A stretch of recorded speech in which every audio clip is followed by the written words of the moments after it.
ابھی کل ہی supreme court of Pakistan میں جسٹس قائد فائز عیسیٰ اور ان کی جو اہلیہ ہیں سرینا عیسیٰ صاحبہ، ان کی ریویو پٹیشن جو ہے وہ منظور ہوئی ہے. اور آپ کو پتہ ہے کہ قاضی فائز عیسیٰ صاحب جو ہیں ان کے خلاف یہ ریفرنس کیوں بنا تھا. پہلے ریفرنس کویش ہوا، پھر ان کی ریویو پٹیشن منظور ہوئی، اور ان کا جو فیض آباد دھرنا کیس میں جو فیصلہ تھا جو انہوں نے لکھا تھا سب کو پتہ ہے.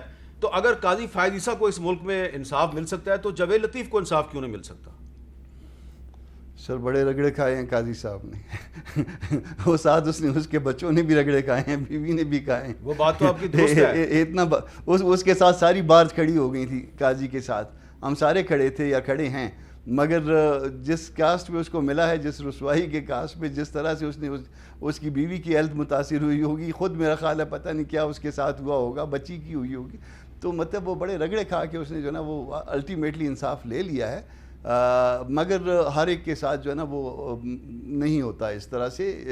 جاوید صاحب کو مل جائے گا، مگر اس وقت تک جب جو کچھ اس کے ساتھ ہو چکا ہوگا، جو کچھ اس کے ساتھ اس کی فیملی کے ساتھ ہو گیا ہوگا، وہ میرا خیال ہے کہ پھر جاوید صاحب تو پھر بھی MNA ہیں یا ایک پولیٹیکل بیک گراؤنڈ ہے ان کا، مگر کوئی عام آدمی ہو تو وہ بیچارہ جو ہے نا وہ اس سے بھی بہت زیادہ رگڑے کھائے گا جتنا کچھ ہو سکتا ہے. وہ نہیں بات کر سکے. شبلی فراز صاحب، یہ ایک سوال بنتا ہے کہ قاضی فائز عیسیٰ صاحب پہ پہلے ریفرنس دائر کیا، ریفرنس کویش ہوا، اس کے بعد پھر ریویو پٹیشن میں وہ گئے، وہ جو فیصلہ تھا اس میں کچھ حصوں کے خلاف وہ بھی منظور ہو گیا. تو اس میں تو آپ کے جو ساتھی ہیں وزیر قانون فروغ نسیم صاحب بار بار اپنا وزارت چھوڑ کے عدالت میں جا کے کھڑے ہوتے تھے، آرگومنٹس کرتے تھے ان کے خلاف، پھر آتے تھے واپس پھر وزیر قانون بن جاتے تھے. آپ نہیں سمجھتے کہ یہ جو قاضی فائز عیسیٰ صاحب کی پٹیشن منظور ہوئی ہے اس کے بعد فروغ نسیم صاحب مناسب نہیں ہے وزیر قانون کے طور پہ بیٹھے رہنا؟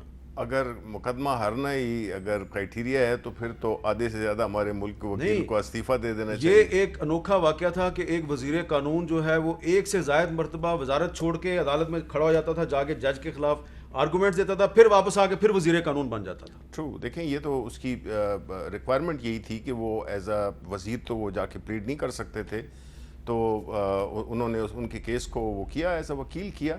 سو I don't know the details کہ کیا وجوہات تھیں جس کی وجہ سے وہی اس کو کر سکتے تھے. So I don't know, but the fact is کہ وہ اگر وزارت سے استعفیٰ دے کے وکیل بنتے تھے اور پھر وزیر بنتے تھے تو یہ میرا خیال ہے ایک اور کیس پہ بھی انہوں نے یہی کیا تھا، because may be the government thanks اور ہی تھنکس کہ ہی از دا موسٹ، وہ سب سے مناسب شخص ہیں. اچھا کامران صاحب، یہ آپ اس پہ کیا کہیں گے کہ یہ ایک روٹین میں ہے وزیر قانون صاحب جو ہیں وہ اگر ایک سپریم کورٹ کے جج کے خلاف اگر وکیل کے طور پہ پیش ہوتے رہیں تو اس میں کوئی مذائقے کی بات نہیں ہے؟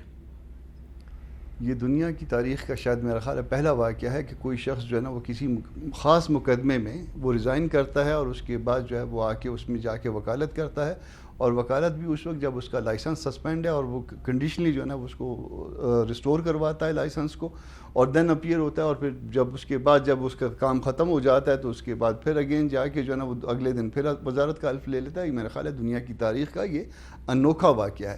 اس کا ایک بیک گراؤنڈ بھی ہے، اگر کہتے ہیں تو میں بتا دیتا ہوں. جو مجھے معلوم ہے وہ یہ ہے کہ یہ شاید جب کراچی میں یہ پریکٹس کرتے تھے اس زمانے کی کوئی جو ہے نا وہ پرسنل کچھ معاملات تھے، اور وہ پرسنل معاملات جو ہے نا وہ الٹیمیٹلی جو ہے نا اس کو وہ یہاں تک یہ معاملے کو لے آیا جس میں گورنمنٹ کو بھی انہوں نے پھر خراب کیا اور پھر اس نہج تک پہنچا دیا. پھر الٹیمیٹلی تو اس کو انصاف مل گیا قاضی صاحب کو. مگر کیا ہوا، اس میں کتنا وقت ضائع ہوا. سپریم کورٹ کی ڈویژن آپ کو نظر آئی، سپریم کورٹ جو ہے نا اس کی حیثیت جو ہے نا وہ آپ کو کم ہوتی ہوئی شاید بعض اوقات نظر آئی ہوگی.